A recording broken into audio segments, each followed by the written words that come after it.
Hi, everyone, and welcome to our webinar. My name is Carrie Cantrell, and I'm a facilitator at Circles. Thank you for attending. Today's webinar is called Understanding the Covert Narcissist in My Life. First, I want to take a moment to tell you a little bit about myself. I'm a therapist and a life coach, and outside of Circles, I have a life coaching practice where I help my clients create emotional wealth and live a more balanced life, building confidence, self-worth, and no longer letting themselves deal with all of that mind drama. Before I get started, I also want to take a moment and just introduce you to Circles in case you are not familiar with us and who we are. We are a leading platform for emotional support that ensures that nobody has to overcome life challenges alone. We are built on the core principle that in order to overcome all of these challenges, you need to be heard and feel supported by people who truly understand what you're going through.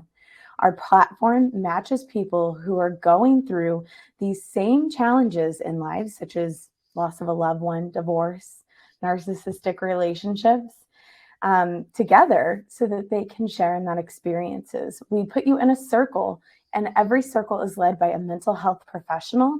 And together, the members of that circle will meet in a safe space to chat via video each week, have a chat room dedicated that they can connect with each other throughout the week and support each other through their healing process, among many other things that you can access, just like this webinar and some other really cool tools and features.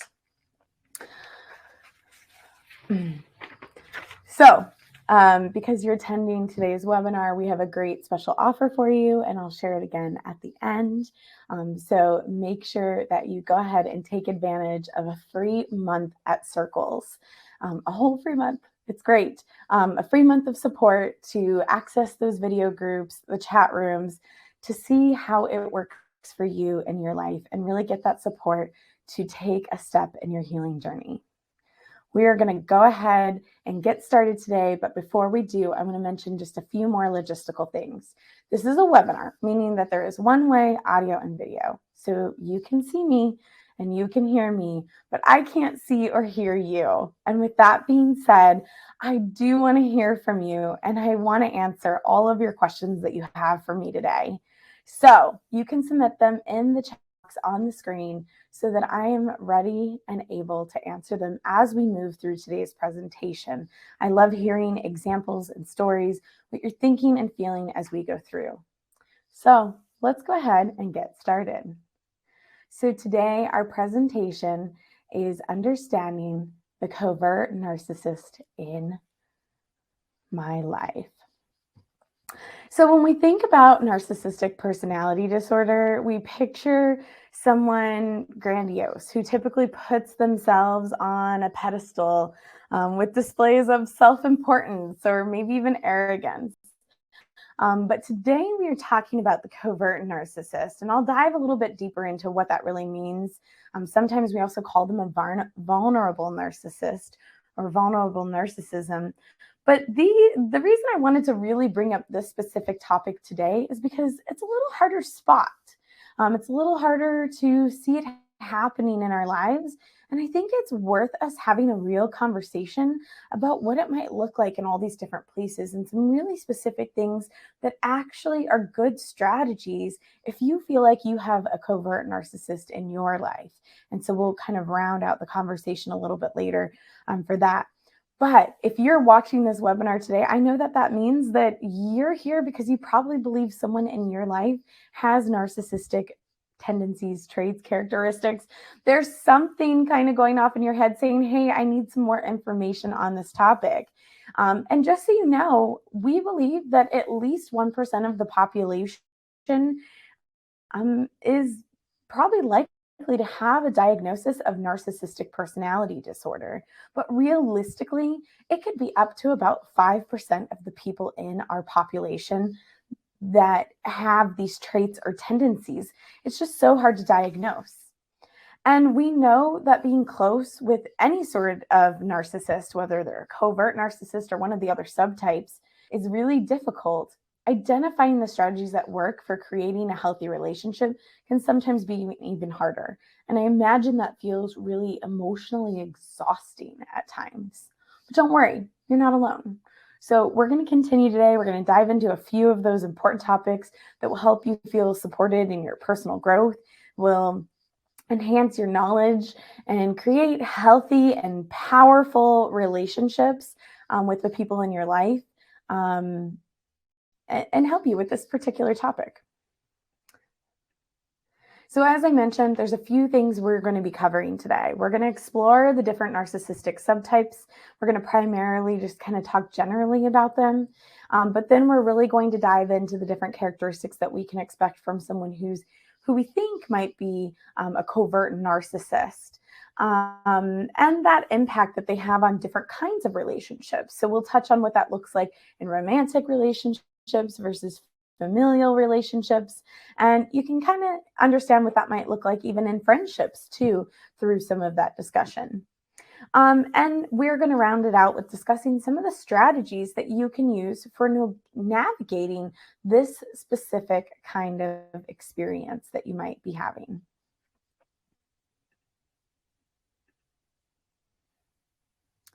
Okay, so the first thing I really want to talk about is making sure we have a really good foundation for what narcissistic personality disorder is.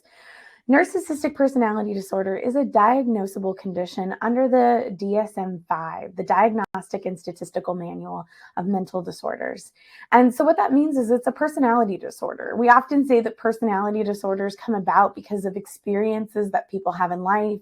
Maybe they're learned behaviors we have. They're often not genetically linked, but sometimes it feels like they might be, because if we are around it a lot or we experience it a lot, we can see things like this run in families, but it's more because we learn them or around them, not because it's an actual gene in our biological makeup. But it is really important to recognize that narcissism or narcissistic personality disorder, or what we call narcissism in society, is a diagnosable condition. And in order to be diagnosed with narcissistic personality disorder, you have to meet 9 of these different characteristics that you see below. We're not going to go through them one by one, because I know one of the things that we talk about so often in all of my circles and support groups is sometimes you don't need to know what the diagnosis is to feel like you need support. You just know what your reality is. You know what your perception is of the situation that you're experiencing. And that's what people tell me most often who are getting support for the narcissistic relationships in their life, because they know how they're feeling, they know how they're experiencing in those moments. But one of the reasons I think it's so important to touch on today is because if we're going to go into the subtypes, we have to recognize that the subtypes of narcissistic personality disorder are not actually in the diagnostic criteria. So we find lots of information out there on the internet about the different subtypes, and they have all these different names, which we'll see next. But know that when we diagnose people, there is no magical subtype and being able to identify them, because in our diagnostic manual, it just tells us this is NPD, and this is how we diagnose people. But what we've kind of commonly seen is that we need a way to identify when people are showing up differently, who have characteristics or traits of narcissistic personality disorder.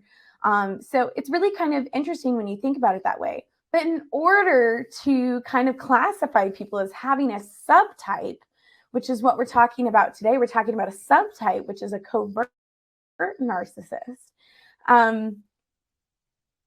In order to classify them as a subtype, they actually have to have narcissistic personality disorder to begin with from a clinical perspective.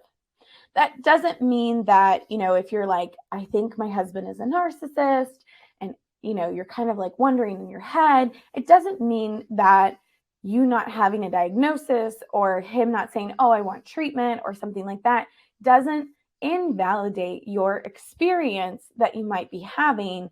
It just means, I like to give all this information because we use these terms a lot in society, and it's important to know that there is a diagnosis and there is the terms that we use a lot in society. So the terms we use a lot in society are these different ways of classifying narcissism. These are narcissistic subtypes. The 2 most common ones are overt or grandiose. narcissism and covert or vulnerable narcissism. And there's all these other subtypes that you can find on the internet in your Google searches that fall in between. And there's some that have that you can find in research that, are research oriented. So that means they're more valid. And there's some that are just from articles where people are kind of creating categories. I've included them all here so you can kind of see the names that you might be looking for, the ones that you relate with the best. But really, at the end of the day, remember, it's not in the Diagnostic and Statistical Manual. So we're just kind of saying, you know what, my narcissist who meets 5 of those 9 criteria on the previous slide, he or she meets 5 out of 9 of those criteria, also is showing up in one of these particular ways. And just to give you some ideas, a spiritual narcissist might show up by kind of diving in and preaching a lot about their spiritual or their religious beliefs and believing that their spiritual or religious beliefs are the highest beliefs and nothing is different than that. And that might come out in their narcissism. Versus like somatic narcissism is going to be seen when people believe that they kind of put their looks or their appearance at the top of their narcissistic traits, right? So they're always kind of looking their best, but not like the average person who just wants to feel great, but it's kind of like above and beyond and always kind of showing who they are through their appearance. So people always kind of show it just a little bit differently. There might be another person who shows it through their intellect. And I actually just realized it's not on this list. That's a cerebral narcissist, right? So we can see and we group those characteristics together. We do know that things like overt narcissism or grandiose that you see at the top there is one of the most common ones. And they're the ones that are easily identified. They're the ones that we kind of see in media and TV. They're loud, arrogant, not empathetic. They lack that ability to be sensitive to other people's needs. They might be thirsty for compliments. They really want that admiration. And I think that's at the core of a lot of people's narcissism. But one of the things that really makes an overt or grandiose narcissist is that extroverted tendency. And covert, the one we're really talking about today, is kind of think of it as like your introverted narcissist, right? So they crave the same admiration and importance, and they still lack the empathy because a lot of those are at the core of a narcissist, but they just act differently, right? They might, instead of saying like how great they are, they might say, that they're not great or they're not good at things. But in order to draw the attention, they point out their weaknesses or their flaws. So it's a different approach at getting the attention or the admiration. But and as you see, the admiration is the same goal in the end. And usually we know that narcissists have certain goals. Maybe their goal is to reinforce, protect, or validate their own egos. Or at the other end of the spectrum, it might be to make another person feel small. And so at the end, whether it's being extroverted about it and talking up how awesome they are, that's overt narcissism, or covert vulnerable narcissist might be using their shyness or their weakness as a manipulation to get what they want. So I'm curious to know, share in the comment box with me what or how does narcissism, from your perspective, just kind of having this general idea of what narcissism or narcissistic traits and tendencies are even, how does it show up in your life? And does it impact you? Do you find it's affecting your day-to-day? Is it making your stress worse? Tell us a little bit about that. I see some comments coming in. I see some people chatting. Perfect. Lori says that she believes that her husband is a narcissist and she feels like she tiptoes around him on a daily basis. Thank you. Dan says he wonders if his mom is a narcissist. He finally just moved out of the house and he's kind of feeling a little lost in who he is. Yeah, that's actually pretty typical that, when we kind of break our connection with a narcissist, we have to rebuild our identity. So thank you for sharing that.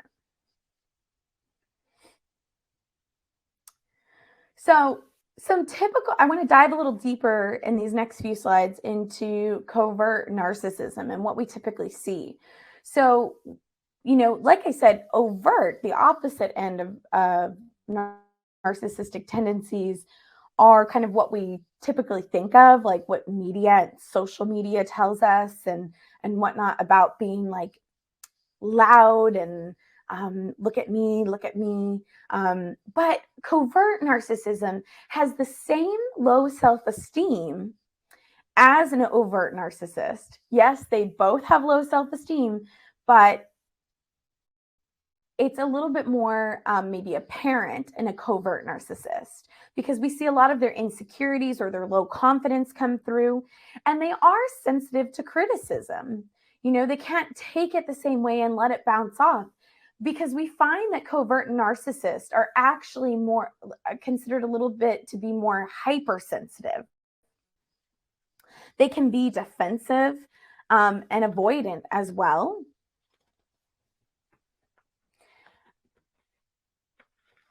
And we also can recognize that like they'll have a lot of that victim mentality. So it might be like the woe is me, or if they feel like they're not being treated fairly, then they'll often speak up about that. But with the victim mentality, it's often because they have difficulty recognizing the reality of the situation as to whether it's true or not true. And so that can play into that victim mentality. When they have a lot of this victim mentality, it can lead to things like resentments and grudges. So it's almost like they get stuck in this pattern of negative activity because even things like the victim mentality and the resentments and the grudges can lead to the avoidant and defensive behavior as well. These last two, especially the next one, might even seem shocking to you, but covert narcissists, one of the behaviors we do see is that at times they will put others on a pedestal and they will appear possessive of their friends and family. We have heard with grandiose narcissists that they will also appear possessive, but this shows through a little differently because the way that an overt narcissist might appear possessive is through creating isolation. While covert narcissism, they still might result in isolation. It's more for them as a way to say, hey, I'm going to hide. I'm going to create a barrier between me and maybe the world or me and something I don't want to face in order to kind of create that victim mentality. And so they might appear possessive with friends, family members, even other things like jobs, religious beliefs. So we can see a lot of possessiveness come out and appear with a covert narcissist. And because of some of these other behaviors that you see, we know that covert narcissists are prone to other mental health disorders, depression, anxiety, and even a lot of other emotions like shame, guilt, and fear. It's just whether they show it or not, whether it's true or not, because of the victim mentality and because of the different manipulation techniques that they might be using. So, we just saw like a bunch of different behaviors that a covert narcissist might be displaying that are kind of unique to them. Now, if we kind of look a little deeper, like what does this mean for us? What does this mean for people who are in the lives of a covert narcissist? What is this? Why is this important to us? Why do we care? Well, we know that this doesn't fit stereotypical narcissistic behaviors. And there's less obvious traits. I've kind of mentioned this a couple times. Covert narcissists hide behind the shyness. And what that means is that sometimes, and unless they're family and you are kind of already stuck with them, if you're coming into contact with someone who experiences covert narcissism, you might find yourself that you're in the risky relationship. And I use relationship very broadly. So a romantic relationship, a friendship, etc., right? Family relationship for other situations. But if you find yourself in a risky relationship situation, you might not even realize it at the beginning. It's kind of like that I didn't see it coming mentality, because it doesn't come off that way. So think about it this way. If you had just started dating someone and they came off as kind of boastful and arrogant, it would be a little bit more of an obvious red flag. Although we know that the average narcissist is going to love bomb you. So you wouldn't feel that way right away, but there's the opportunity to see some red flags. Covert narcissism shows up a little differently in that the red flags are more things like complaining, always something being wrong, things that we might make excuses for or kind of say like, oh, they're going through a hard time. So before you realize that you're in too far and you're like, oh man, I didn't see this coming. And then you feel like you're stuck. When you finally realize that there's something off or a covert narcissist is maybe playing a game, to say the least, or has these manipulative techniques that are occurring, is when they react. Oftentimes they react when you try to set boundaries. So maybe you say, you know what, we're new friends, and I don't know if I can continue supporting you when you're talking about your divorce. It's just a lot for me to take on right now. Can we change the topic? You've set a boundary with that person, and now they're going to react. They may not react in a narcissistic rage right at that moment, but oftentimes narcissists will react with something called a narcissistic rage. And we do see that happen in covert narcissism. And it's kind of like their personalities have changed because they went from being the shy person to someone who is experiencing a narcissistic rage. And for those of you who aren't familiar, a narcissistic rage is when people maybe might fly into rage or have a sudden burst of anger or frustration that didn't feel equivalent to what was said or what was done or what occurred. So there wasn't like an obvious moment that would provoke the reaction. And it could just be a number of different kinds of reactions depending on the person. I see some people writing comments that are really relating to this.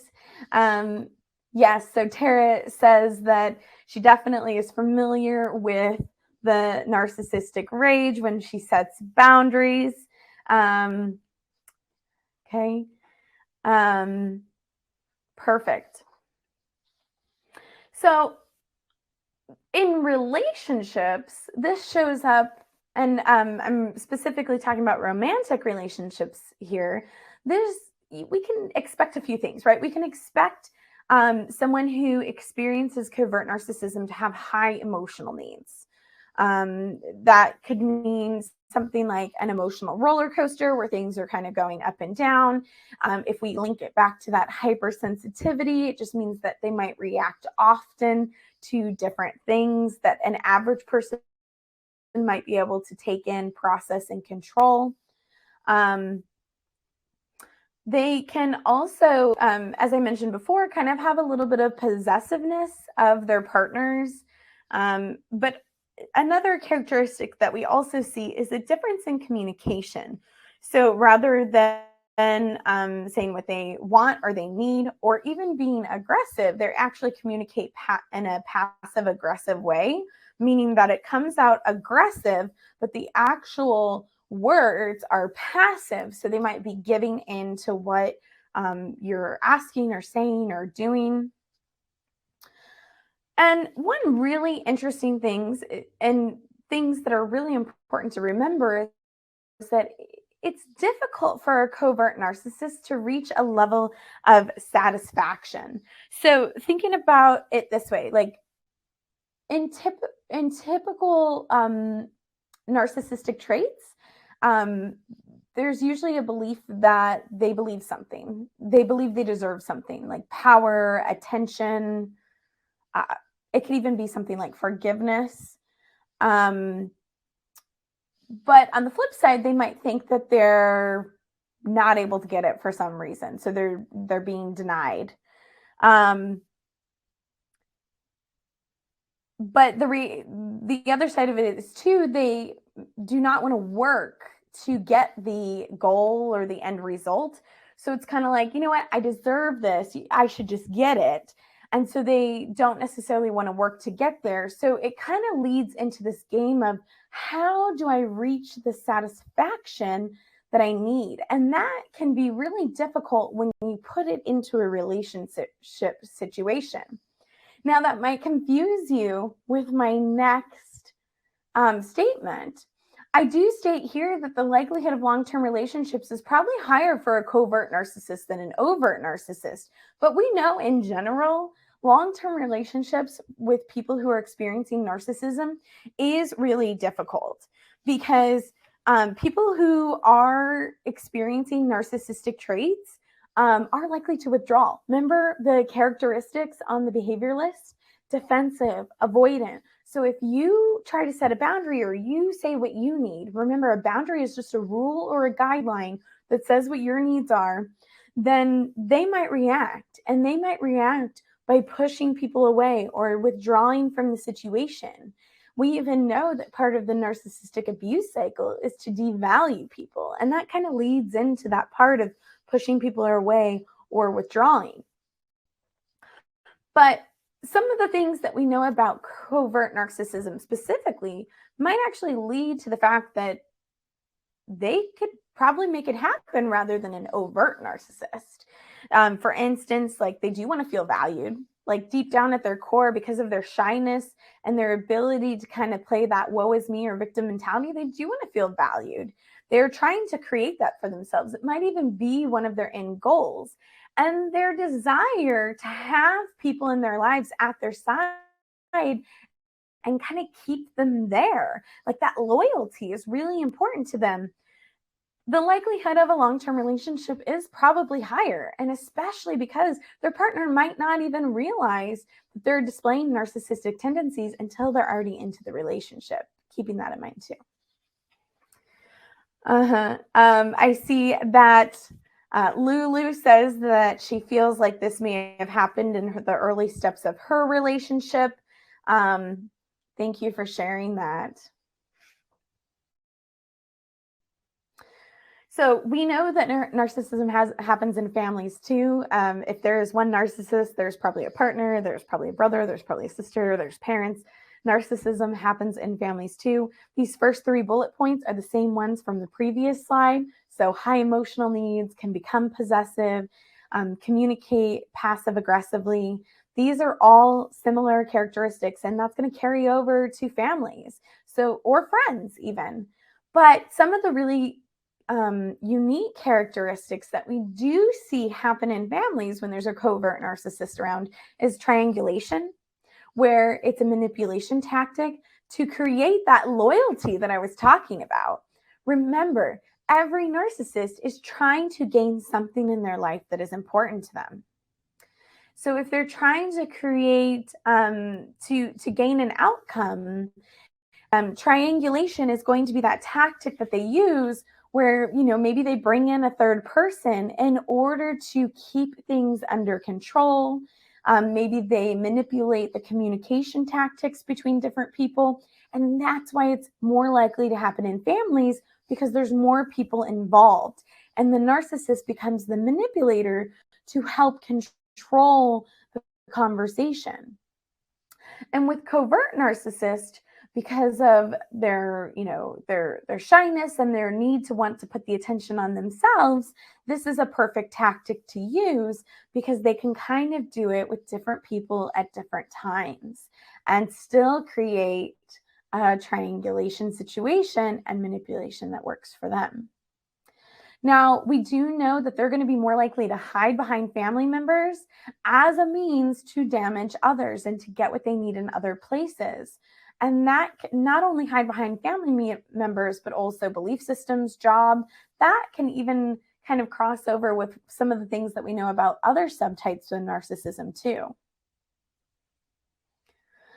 I just got a great question in the comment box. Thank you so much, Bill. Bill asked me if people can be in more than one subtype of narcissism. And yes, of course. Remember, these subtypes are just a way for us to help our brain identify what is happening.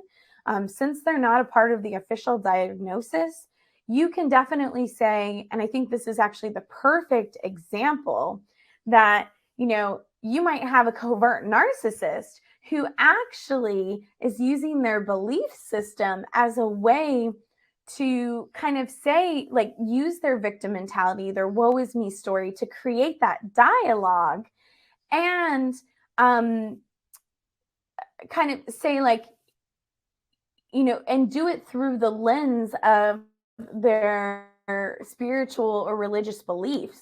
And so that might make them a combination of covert narcissism and spiritual narcissism, right? Or even self-righteous narcissism. And so, yes, definitely, these are just labels that we use to help us understand what is occurring in different situations. Thanks for the great question. Okay, perfect. And take a second just to reflect right now. Share in the comment box. And what ways do you see covert narcissism relating to your situation or relationship? Tell us how it's showing up for you. And if that's a hard question for you, even just start with 3 words that you would use to identify your relationship. Sometimes if we take those 3 words and we match it up with some of the things we're talking about, we can help ourselves see if they're correlating or they're aligning, or even just start creating that awareness in our head of what we're seeing happen in our relationship.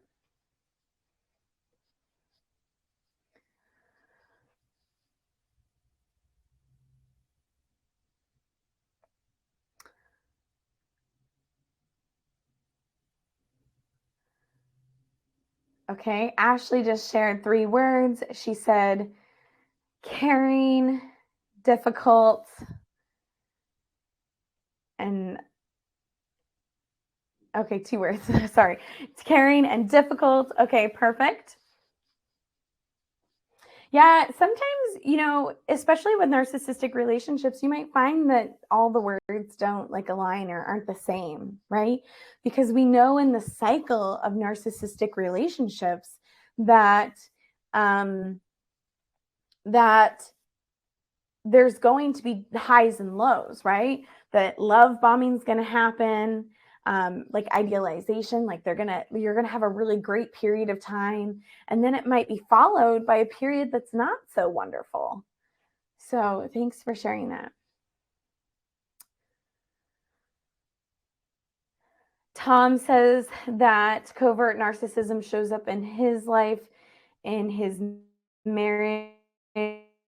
He feels that his partner is often playing the woe is me story. Yeah, thanks for sharing. So now I think it's really important that we kind of dive in and say, what can we do about it, right?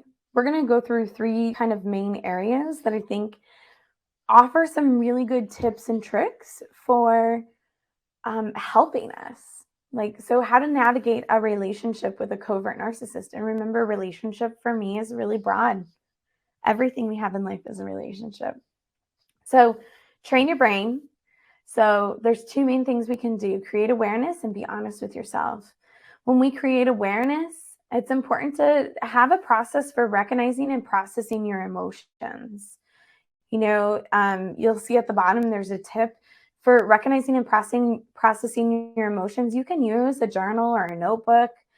You can just write a list. You don't have to journal and write paragraphs if that's not your style, if you've never done it before. But just have the ability to sit down and write a list and put some ink to the paper. Some of the people in my circles like to use the notes app on their phone so that they can just talk to it. And that works really well for them as an alternative. But being able to really speak your mind is a good option. I guess another really interesting or funny thing that people in my circles do is they'll go into our group chat and they'll write these really long messages and they'll just say, sorry guys, I had to get it out. They like doing that because not only do they get it out as if they were journaling, but they also have the accountability from the group, and the group will respond and support them in whatever those ways are that they're processing and getting their feelings and their thoughts out. And while you're processing and getting some of those emotions and thoughts out, identify facts about your situation. Make sure you're avoiding assumptions and you're just writing down the facts. Today we had a conversation. He yelled at me. Today we had a conversation. She walked out of the room. Make sure that you're really identifying the facts and not assumptions. An example of an assumption would be, she thinks that I'm lazy, right? We don't know what she thinks. And use your support system and other professionals to help guide your awareness in your healing process. Being honest with yourself is also one of the most important things that you can do. Avoid taking things personal. So we really can't, when living, working with a narcissist or having a relationship with a narcissist, we cannot take a lot of the things that are said or happen personally. Because a lot of what occurs is that they'll say something or they'll do something and they're going to criticize us and they're going to insult us. And we have to be able to say in our brain, like, you know what just happened is them problem, not a me problem. And so I'm going to move forward from here and let whatever he just said or she just said be a them problem. But with that being said, you have to accept that there are aspects of your relationship with this person that won't change. I think some that we often talk about in my circles is that there's going to be sacrifices. You're never going to have that perfect relationship, romantic relationship, parent relationship with the person in your life who is a narcissist. Or maybe you have a partner who constantly lies. Is that something that you're going to accept? Because it's not that you have to accept less than your value, but if you're going to stay and manage and keep that person in your life and keep them close to you, if you believe that they truly have narcissistic tendencies, then sometimes we have to accept that there are things about the relationship that are going to occur in order to help ourselves and train our brain that it is not ours to deal with, because otherwise the stress will constantly come at us that we cannot manage.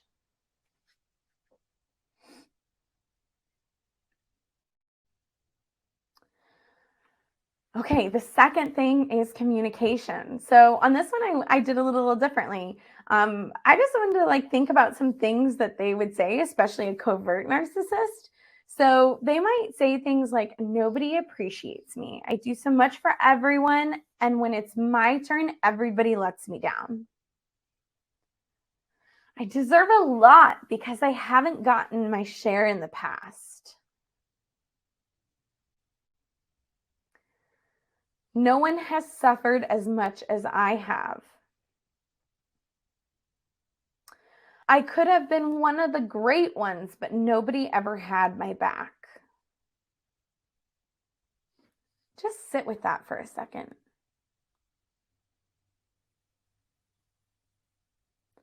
I see lots of comments coming through the box that these are resonating with you, that you've heard these a million times over and over. Thank you for saying that and resonating with it.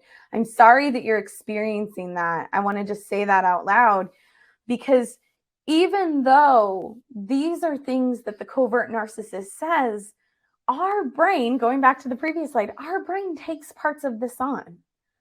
I even think about that last one. I could have been one of the great ones, but nobody ever had my back. If I was standing there, my brain would say, I had your back, right? I'm sure so many of you are thinking that right now. And so that's where we have to, going back to the previous slide, we have to say, you know what? This is the narcissism talking. I'm going to move myself over here and let you keep talking.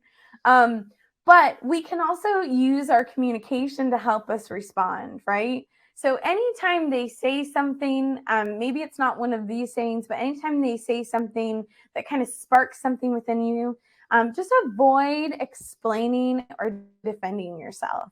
Keep your responses clear and concise. And it is important to empathize, but don't validate any of the distortions that occur.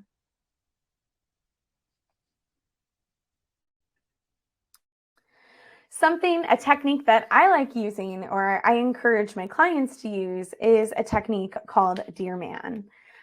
So what this really means is that you're going to describe the situation when you go to talk to the person in your life with narcissism. You're going to D is for describe the situation objectively, just stick to the facts. You're going to E, express. You're going to let them know how you feel. Express how you feel. A, assert. Don't beat around the bush. Just say exactly what you need to say, but kind of going back to before, be clear and concise, right? R, reinforce. So if they respond well, be positive. You want to make sure that the conversation doesn't go down a rabbit hole, because sometimes our emotions build up so much that as soon as we say what we want, we tell them what the consequences, or we tell them why it was wrong. We keep going, but you just have to stop right there. And if something goes well, reinforce the good. Be able to see the positive or the optimistic. And the man part, M, mindful. Don't forget the objective interaction. Don't get sidetracked. To be really mindful, to stay present in the moment. A is for appear. It's actually incorrect on the slides. Sorry about that. A is for appear. So just appear confident. Be yourself. Kind of show up in your body, in your tone, in your eye contact. N is for negotiate. So just know going into it, you're not going to get everything you want, and they're not going to get everything you want. So if you really want your significant other to help clean up the house more often, know that you're not going to get everything you want walking into this conversation. Make sure that you're willing to compromise by the end of it. And that is what the N is for, negotiate. Okay, and take action. So with a covert narcissist, we really want to make sure that we're taking action. We're doing some things not only by communicating, but we're setting our boundaries. Remember, boundaries are the rules and the guidelines that we set for ourselves. It's always about us, that just happen to play out in our relationships with other people.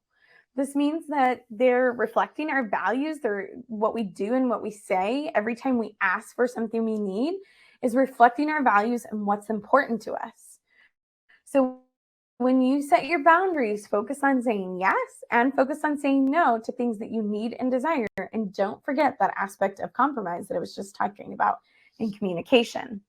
So sometimes the first step of setting boundaries, especially if you're trying to rebuild your identity or help a relationship really improve, write a list of what's important to you. That's the tip for that.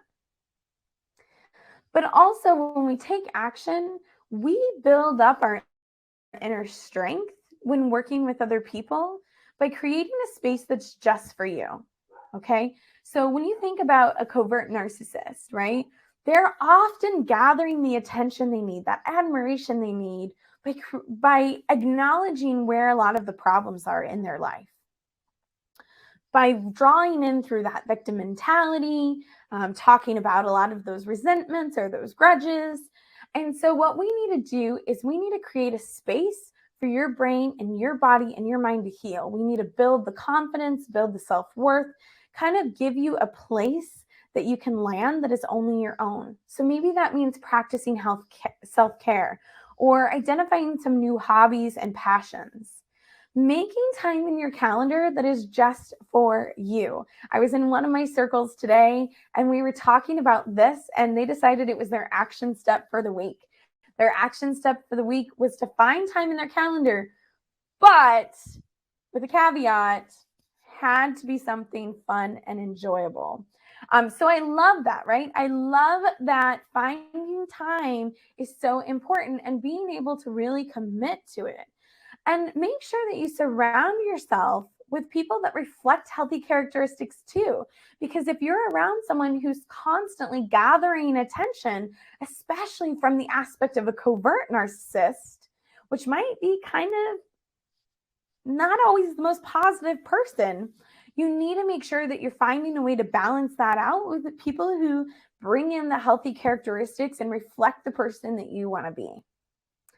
And if your covert narcissist is a family member, have a buffer. If you're at a family event, if you're going to family dinner, a buffer is a great thing to have. It can be your sister or your brother that's already going to help intervene with mom or dad. It could be a friend that you take to a family party, but a buffer is a good way to help create space between you and that person. So it wouldn't be any better than to have a tip to plan something this week that you truly enjoy to help build up a little bit of yourself and create that space for you. So tell us, what's one strategy that works for you? And what's one strategy you want to try?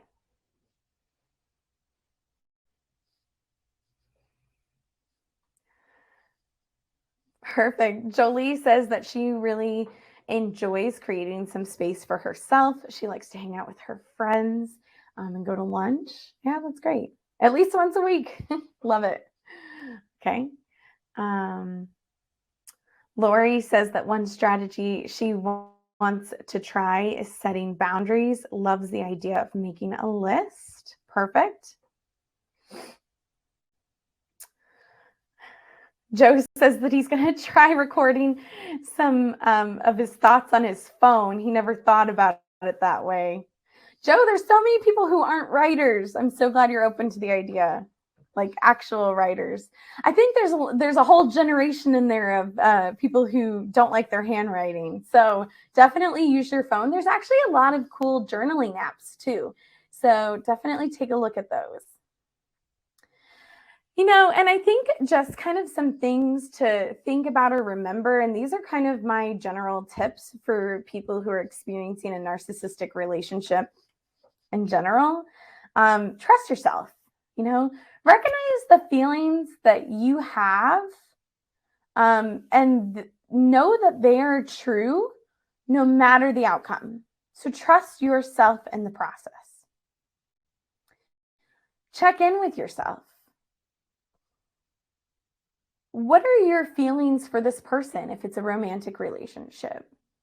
What does this person mean to you if it's a familial relationship?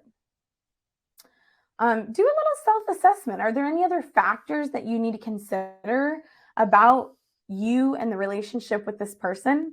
And the reason I think this is so important because a lot of people keep people in their lives because they feel like they have to, they feel like they should.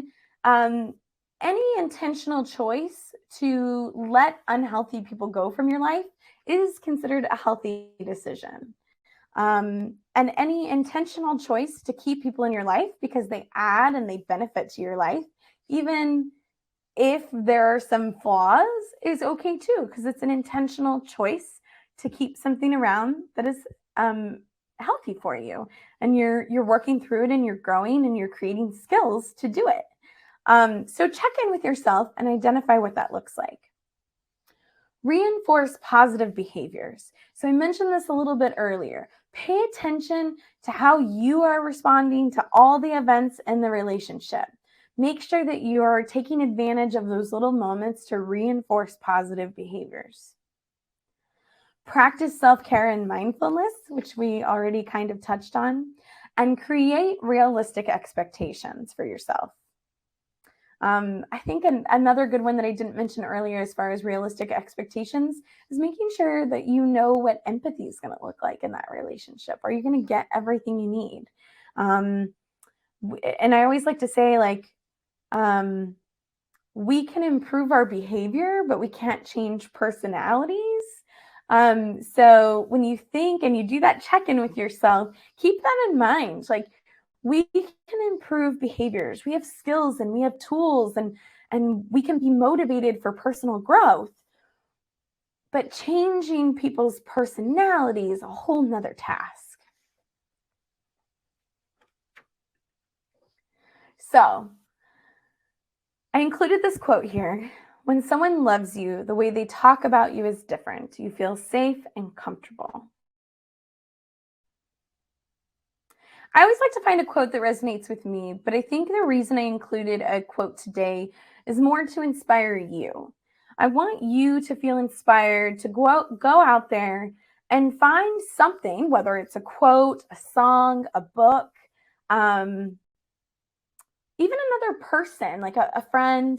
Find something that grounds you, helps you identify your beliefs, and kind of gives you a course to follow, right? Gives you something that helps you know what your beliefs are and helps guide you in this journey, so that whenever you're unsure, you can kind of look back and say, you know what, this is something I believe in, and I am ready to keep moving forward and helping myself gain the skills that I need to manage my decisions, my choices, my relationship with this person, and the choices that I'm going to make. So I'm going to take any questions from you guys. I'm so glad that you all are here with me today. Okay, I see some questions coming through chat box. I see some people asking what circles are like if you were to join a circle. I know I mentioned circles a couple times during the webinar today. Yeah, circles are, about 5 to 7 people per group. And it's really a supportive environment. In the narcissistic relationship circles, we will talk about anything that you need. As a facilitator myself, I always like to start where the group's at that day. But with these particular groups, we also do have the benefit of adding to your knowledge and enhancing the personal growth of the group, because all of our facilitators are well educated in narcissism and narcissistic personality disorder. So as a facilitator myself, I can speak to, I always like to start where the group's at and see if anybody has any questions, but we always like to add a little bit of an educational component or piece to it to help people grow that day. So it's definitely a supportive environment where you can talk to other people who are experiencing what you're experiencing and just come ready to get what you need at each group. Perfect. Yeah. I see some other questions about, it's hard to participate in group without, it says, without my partner knowing that I'm attending group. Do you have any suggestions for how to participate? Yes. So our groups are offered at all different times of the day throughout the week. So I definitely think there's an opportunity for you to find maybe a group day and time that works best for you and your schedule. We have so many groups that run throughout the week, so there should be something that would help you feel safe that works in your schedule. We also, as I mentioned earlier, you can access the video group not only through your computer, but through your phone. So that's one thing. But what I was going to say is that earlier I mentioned you meet once a week on video chat with your group, and then you also have a chat room that you can chat with your group throughout the week when you're not meeting and get that additional level of support, which might be easier for some people who are concerned about always being able to jump on your group. So it's not like you won't be able to have access to your group when you're not in your group each week with your peers. You'll still be able to access them, talk to them in a safe, secure environment with the facilitator in the group as well throughout the week, and be able to get the support that you need. Perfect. So I know that is all the time that we have for today. I want to take a moment and thank you all for attending today's webinar. I hope you feel more empowered with the information that you got from our webinar today and have a few more strategies at your fingertips to kind of use in some of your relationships. And now that you've taken the first step by being here today, I hope you will take the second step, which is to join circles if you're not already in one of our circles. So go ahead and take advantage of that offer that you see on the screen. It's a free month at Circles. And you will get an email with all of the information and the details about that free month at Circles. And so starting now, you will not have to deal with these challenges that you're experiencing in life alone. So I'll hang around for a few more minutes if you have any additional questions, but I am so glad you joined me today, and I hope you have a great rest of the day. See you soon.